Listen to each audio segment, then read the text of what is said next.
2 ਜਾਣਿਆਂ ਨੂੰ ਟਲੈਰੀ ਕਾਉਂਟੀ ਦੇ ਵਿੱਚ ਅਰੈਸਟ ਕੀਤਾ ਗਿਆ ਆ। ਸਰੋਤਿਆਂ ਨੂੰ ਯਾਦ ਹੋਊਗਾ ਪਿਛਲੇ ਹਫ਼ਤੇ ਆਪਾਂ ਖਬਰ ਸਾਂਝੀ ਕਰਦੇ ਰਹੇ ਹਾਂ ਵੀ ਕਿਸ ਤਰ੍ਹਾਂ 6 ਜਾਣਿਆਂ ਨੂੰ ਟਲੈਰੀ ਕਾਉਂਟੀ ਦੇ ਵਿੱਚ ਗੋਲੀਆਂ ਮਾਰ ਕੇ ਮਾਰ ਦਿੱਤਾ ਸੀ, ਜਿਹਦੇ ਵਿੱਚ ਇੱਕ ਮਦਰ ਵੀ ਸੀ ਤੇ 10 ਸਾਲਾਂ ਦਾ ਉਹਨਾਂ ਦਾ ਬੱਚਾ ਵੀ ਸੀ। ਇਹ ਕਾਰਟੇਲ ਸਟਾਈਲ ਮੈਸਕੇਅਰ ਕੀਤਾ ਗਿਆ ਸੀ। ਇਹਦੇ ਸੰਬੰਧ ਦੇ ਵਿੱਚ ਜੋ ਸਸਪੈਕਟਸ ਆ ਜਿਨ੍ਹਾਂ ਨੂੰ ਫੜਿਆ ਗਿਆ, ਉਹਨਾਂ ਚੋਂ ਇੱਕ ਦਾ ਨਾਂ ਐਂਜਲ ਯੂਰੀਆਲਟੇ 35 ਸਾਲਾਂ ਦਾ, ਨੋਆ ਬੀਅਰਡ 25 ਸਾਲਾਂ ਦਾ ਹੈਗੇ।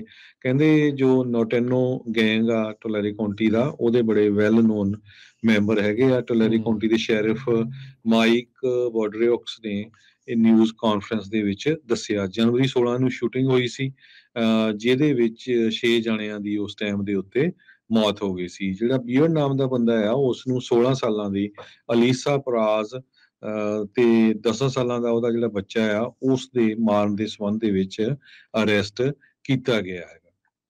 ਜੀ ਬਿਲਕੁਲ ਹਰਜੋਤ ਸਿੰਘ ਜੀ, ਇਹ ਬਹੁਤ ਖੌਫਨਾਕ ਮੰਜ਼ਰ ਜਿਹੜਾ ਆ ਟਲੈਰੀ ਕਾਉਂਟੀ ਦੇ ਵਿੱਚ ਵਾਪਰਿਆ ਸੀ। 6 ਜਾਣਿਆਂ ਨੂੰ ਮਾਰ ਦਿੱਤਾ ਗਿਆ ਸੀ, ਜਿਨ੍ਹਾਂ ਵਿੱਚ ਇੱਕ 10 ਮਹੀਨੇ ਦਾ ਬੱਚਾ ਵੀ ਸੀਗਾ।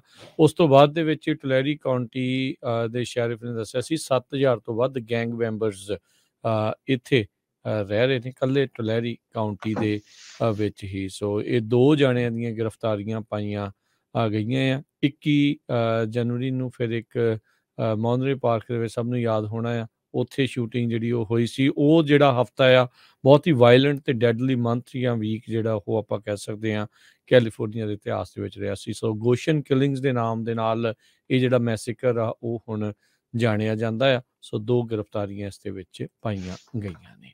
ਅਗਲੀ ਗੱਲ ਕਰਦੇ ਜਾਈਏ ਹਰਜੋਤ ਸਿੰਘ ਜੀ, ਸੈਲਮਾ ਦੇ ਵਿੱਚ ਬੀਤੇ ਦਿਨੀ ਜਿਹੜਾ ਪੁਲਿਸ ਆਫਿਸਰ ਗੋਨਜ਼ਾਲੋ ਕਰਾਸਕੋ, ਉਹਨਾਂ ਦੀ ਜਿਹੜੀ ਸ਼ੂਟਿੰਗ ਦੇ ਵਿੱਚ ਮੌਤ ਹੋ ਗਈ ਸੀ। ਆਪਾਂ ਜਿਹੜੀਆਂ ਇਹ ਜਾਣਕਾਰੀਆਂ ਸਾਂਝੀਆਂ ਕੀਤੀਆਂ ਸੀ। ਫੈਰਜ਼ਨੋ ਕਾਉਂਟੀ ਦੇ ਸ਼ੈਰਿਫ ਜੌਨ ਜ਼ਨੂਨੀ ਤੇ ਜਿਹੜੇ ਸੈਲਮਾ ਪੁਲਿਸ ਦੇ ਚੀਫ ਰੂਡੀ ਅਲਕਾਰਸ ਤੇ Fresno County district Lisa Smittcamp, ਉਹਨਾਂ ਨੇ ਪ੍ਰੈਸ ਕਾਨਫਰੰਸ ਦੇ ਵਿੱਚ ਜਿਹੜਾ ਉਹ ਦੱਸਿਆ ਵੀ ਇਹ ਮੰਗਲਵਾਰ ਸ਼ੂਟਿੰਗ ਹੋਈ ਸੀਗੀ ਮਿਚਲ ਤੇ ਰੋਜ਼ ਦੇ ਜਿਹੜੇ ਆ ਇਲਾਕੇ ਦੇ ਵਿੱਚ ਤਕਰੀਬਨ 11:45 ਵਜੇ।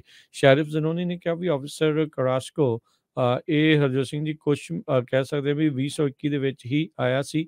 ਇੱਕ ਉਹਦੀ ਗਰਲਫ੍ਰੈਂਡ ਸੀ, ਉਹ ਇਸ ਟਾਈਮ ਪ੍ਰੈਗਨੈਂਟ ਆ ਤੇ ਉਹਦੇ ਜਿਹੜੇ ਪੇਰੈਂਟਸ ਜਿਹੜੇ ਉਹ ਹੈਗੇ ਆ।